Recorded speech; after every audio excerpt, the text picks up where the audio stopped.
കല സൈക്കോളജിസ്റ്റ് കല നമുക്കൊപ്പം ചേരുന്നുണ്ട്. ശ്രീമതി കലാമോഹൻ, ഈ ഒരു സംഭവം ഒരു വലിയ ഓർമ്മപ്പെടുത്തലാണ്, തർക്കമില്ല. നമുക്ക് സമൂഹത്തിൽ മുമ്പും ചില സംഭവങ്ങൾ ഇങ്ങനെ വന്നിട്ടുണ്ടെങ്കിലും ഇത്ര ഒരു വലിയ ദുരന്തമായി മാറിയ ആദ്യ അനുഭവമാണ് സമീപകാലത്തുണ്ടാവുന്നത്. ഇത് നമുക്ക് നൽകുന്ന ഓർമ്മപ്പെടുത്തൽ വളരെ വലുതാണ്. ഇതിപ്പോൾ ആ യുവതിയെ സംബന്ധിച്ച് ഇപ്പോൾ ഉയരുന്ന ആക്ഷേപം റീച്ച് കിട്ടുന്നതിന് വേണ്ടി പോസ്റ്റ് ഇട്ടു. ആ പോസ്റ്റ് അതിൽ മറ്റൊരാളുടെ സ്വകാര്യത ഹനിക്കപ്പെടുന്നുണ്ടോ എന്ന ചിന്തയൊന്നും ആ ഘട്ടത്തിൽ കടന്നു പോകുന്നില്ല. ഇത് എന്ത് തരം ചിന്താ രീതിയാണ്? ഇങ്ങനെ ചിന്തിക്കുന്നവരുണ്ടോ?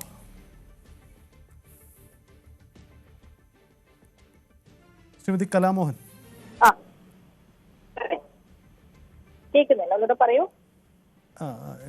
നമുക്ക് മുന്നിൽ ഇതൊരു വലിയ ദുരന്തമായി മാറുന്ന, ഓർമ്മപ്പെടുത്തുന്ന ഒരു പുതിയ അനുഭവമാണ്.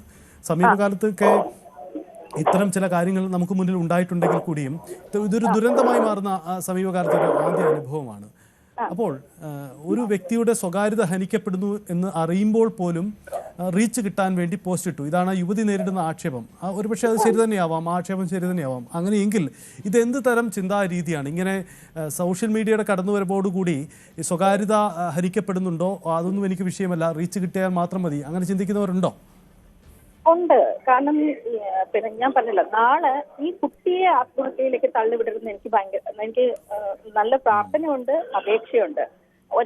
ഒരാളുടെ ജീവനോ പോയി, ഇനി അടുത്തത് ഈ കുട്ടിയാവരുത്. കാരണം നമ്മളുടെ ഒരു പൊതുജനങ്ങളുടെ ഒരു മാനസികാവസ്ഥ സോഷ്യൽ മീഡിയയിൽ നമ്മൾ വാച്ച് ചെയ്യുമ്പോൾ കാണാം, നമുക്ക് പേടി വരും. കാരണം നമ്മൾ ഫ്രസ്ട്രേറ്റഡ് ആയിട്ടിരിക്കുമ്പോൾ ആരെങ്കിലും ഒരു പോസ്റ്റിൽ ഏതെങ്കിലും ഒരു വ്യക്തിയെ കുറിച്ചിട്ട് പരാമർശിക്കുകയാണെങ്കിൽ നമ്മുടെ ഉള്ളിലെ ഫ്രസ്ട്രേഷൻ മുഴുവൻ ആ വ്യക്തിയുടെ മേലെ തീർക്കുകയാണ്.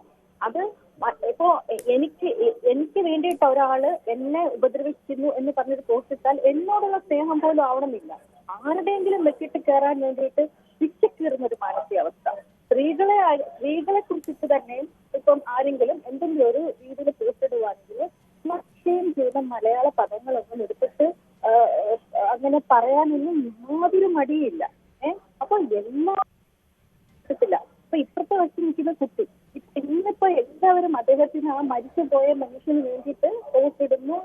നാളെ ഈ കുട്ടി എന്തെങ്കിലും ചെയ്താൽ ഇതേ ആളുകൾ തിരിച്ച് അതിനു വേണ്ടി വാദിക്കും. എല്ലാവരും കൂടെ മിസ്സിക്കേറി എന്നും പറഞ്ഞിട്ട് അതിനു വേണ്ടി വാദിക്കും. അപ്പൊ ഇതിനൊക്കെ ഒരു നിയമമാണ് വേണ്ടത്. പിന്നെ ഈ കുട്ടിയോട് ഇതിനെ കുറ്റപ്പെടുത്തുകയല്ല, അതിന്റെ അറിവില്ലായ്മ എന്തും ആയിക്കോട്ടെ. ഞാൻ പറയുന്നത് കൗൺസിലിംഗ് സൈക്കോളജിസ്റ്റിന് വെച്ചിട്ടുണ്ട്. ഈ രണ്ട് റോളും കൂടെ ശരിയാവത്തില്ല. ഇത് സൈക്കോളജിസ്റ്റ് ആയിട്ട് നിൽക്കുവാണെങ്കിൽ സൈക്കോളജിസ്റ്റ് ആയിട്ടേ നിൽക്കാൻ പറ്റൂ. സൈക്കോളജിസ്റ്റിന് ഒരിക്കലും ഒരു മെന്റലിസ്റ്റോ അല്ലെങ്കിൽ ഇൻഫ്ലുവൻസറോ ആയിട്ട് റോൾ എടുക്കാൻ പറ്റത്തില്ല. കാരണം അങ്ങനെ വരുമ്പോഴത്തേക്ക് നമുക്ക് സൈക്കോളജിസ്റ്റ് എന്ന് പറയുന്നത് സാധാരണ ഒരു ജോലി പോലെ ഒരെണ്ണമല്ല. അതിനാണ് എക്സ്പീരിയൻസും പരിശീലനം കൊടുക്കണം ഞാൻ എപ്പോഴും പറയുന്നത്. കാരണം MSc കഴിഞ്ഞ് പെട്ടെന്നൊരു സൈക്കോളജിസ്റ്റ് ആയി കഴിയുമ്പോൾ അതിന് അസല് ഇനി ഗോൾഡ് മെഡൽ വാങ്ങിച്ചാലും ശരി എക്സ്പീരിയൻസ് വേണം. കാരണം എന്ത് ചെയ്യാം എന്നതിനെക്കാട്ടിലും എന്ത് ചെയ്തുകൂടാ എന്നറിയണം.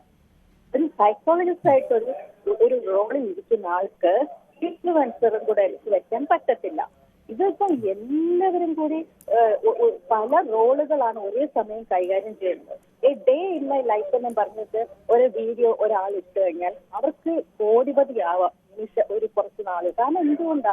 നമുക്ക് മറ്റൊരാളുടെ ലൈഫിലോട്ട് എത്തി നോക്കാനുള്ള ആ ഒരു ആഗ്രഹം കൊണ്ടാണ്. എല്ലാവർക്കും കാശ് വേണം ജീവിക്കാൻ.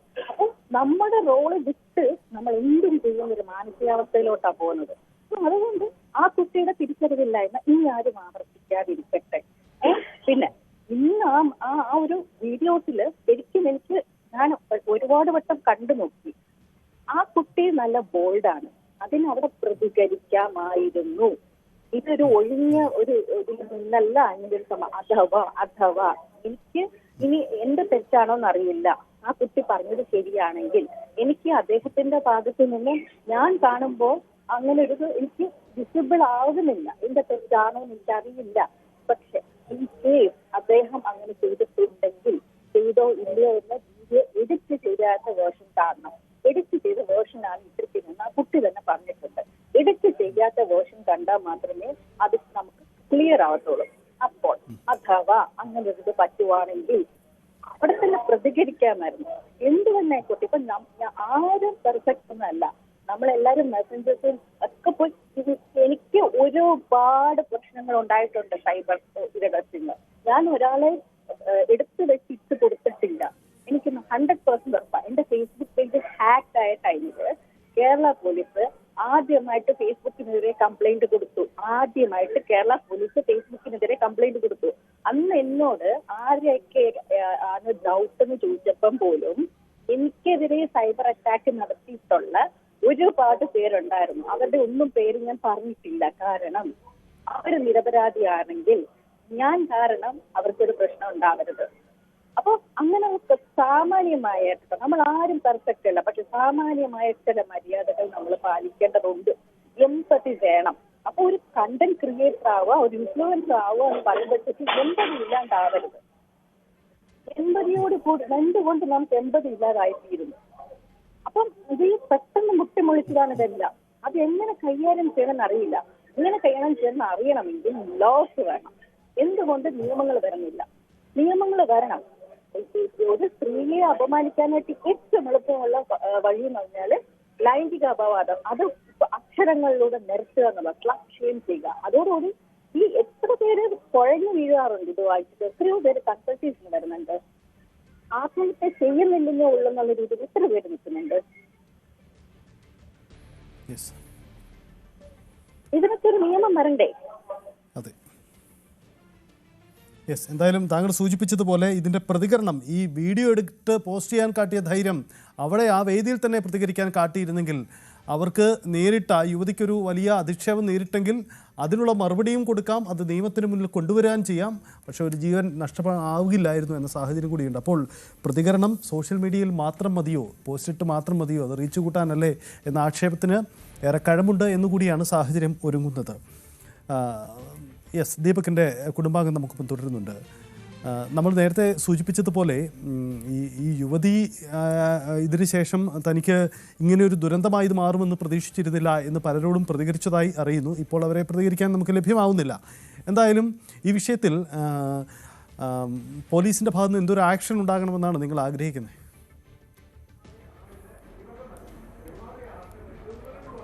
ഇതിന് നിയമത്തിൽ കൂടെ തന്നെ ഇത് കാര്യങ്ങൾ വൃത്തിയിലായി വരണം. നിയമം കറക്റ്റായി കിട്ടണം. നമുക്കിതിനുള്ള എല്ലാ കാര്യങ്ങളും വൃത്തിയിലായിട്ട് കറക്റ്റായി കിട്ടിയാൽ മതി. ഞങ്ങളിപ്പോൾ സ്റ്റേഷനിൽ പരാതി കൊടുക്കുന്നുണ്ട്. സ്റ്റേഷൻ അതിന് വേണ്ട അവർക്ക് നേരെ FIR ഇട്ട് കേസ് രജിസ്റ്റർ ചെയ്ത് കറക്റ്റിംഗ് ആയി വരണം. ഞങ്ങൾ ആവശ്യം അതാണ്. യെസ്, വളരെ നന്ദി. എന്തായാലും നിങ്ങൾക്ക് നീതി കിട്ടട്ടെ. എന്തായാലും ദീപക്കിന് നമുക്കിനി അവശേഷിക്കുന്നത് അത് മാത്രമാണ്. കാരണം ചെയ്യാത്ത തെറ്റിന് സമൂഹ മാധ്യമങ്ങൾ വഴി അധിക്ഷേപിക്കപ്പെടുകയാണ് ഉണ്ടായതെങ്കിൽ ദീപക് എത്ര വലിയൊരു വേദനയിലൂടെ കടന്നു പോയിട്ടുണ്ടാകും എന്ന് നമുക്ക് ഓർമ്മപ്പെടുത്താം. ഇതൊരു അനുഭവമാണ്, ഓർമ്മപ്പെടുത്തലാണ്. ആവർത്തിക്കപ്പെടരുത് ഇത്തരം സംഭവം. ജാഗ്രതയുണ്ടാവണം, നിയമത്തിൻ്റെ പിന്തുണയുണ്ടാവണം. നമ്മുടെ സ്വകാര്യത ലംഘനം നടന്നാൽ അത് ചൂണ്ടിക്കാണിക്കാൻ അവസരങ്ങൾ നമുക്ക് മുന്നിലുണ്ട്. ഇത് പലതുണ്ട്. അതുകൊണ്ട് ആ സാധ്യതകൾ പ്രയോജനപ്പെടുത്തണം. ആത്മഹത്യ ഒന്നിനും പരിഹാരമല്ല. ഒന്നുകൂടി ഓർമ്മപ്പെടുത്തും. കൂടുതൽ വാർത്തകൾക്ക് news 18 Keralam YouTube channel subscribe ചെയ്യുക.